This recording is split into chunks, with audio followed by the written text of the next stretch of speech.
মালদ্বীপে উৎসবমুখর পরিবেশে অনুষ্ঠিত হলো আন্তর্জাতিক কান্ট্রি ল্যাঙ্গুয়েজ অ্যান্ড কালচারাল অনুষ্ঠান।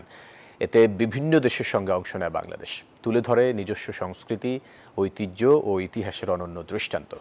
মালদ্বীপ থেকে ইমরান তালুকদারের তথ্যছবিতে ডেস্ক রিপোর্ট। মালদ্বীপের এক্সেল ইন্টারন্যাশনাল স্কুলের উদ্যোগে আয়োজিত এই মেলায় অংশ নেয় বাংলাদেশ সহ বিশ্বের 17টি দেশ। শত শত শিক্ষার্থীদের সঙ্গে অভিভাবকরাও নিজ নিজ দেশের পোশাক, হস্তশিল্প, ঐতিহ্যবাহী খাবার ও লোক সংস্কৃতি এবং ঐতিহ্যের বহুমাত্রিক রূপ উপস্থাপন করেন। এ সময় পরিবেশন করা হয় বাংলাদেশের জাতীয় সঙ্গীত। বান্ডেল থাকলে প্রতি সেনমানিতে টাকা বাঁচবে।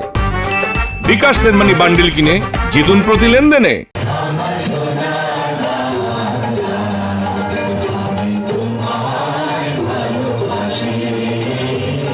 নীল সাগরের পারে রাজধানী মালের আর্টিফিশিয়াল বিচে আয়োজিত ভাষা ও সংস্কৃতি মেলায় বাংলাদেশের স্টল পরিদর্শন করেন নবনিযুক্ত high commissioner doctor Mohammad Nazmul Islam. তিনি বলেন, ভাতৃপ্রতিম মালদ্বীপে বাংলাদেশের সাংস্কৃতিক অংশগ্রহণ ঢাকা মালের সম্পর্ককে আরো গভীর করবে। আমাদের পক্ষ থেকে আমাদের সর্বোচ্চ সাপোর্ট ছিল এই জায়গাটাতে।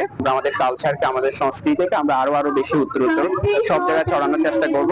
মালদ্বীপে বাংলাদেশের বিষয়ে একটা যেন পজিটিভ ধারণা তৈরি হয় আমাদের সংস্কৃতির মাধ্যমে, সেই কাজটা আমরা করতে চেষ্টা করব। Different countries and to teach them there are different languages and different very rich cultures around the world. So we want our kids to enjoy and even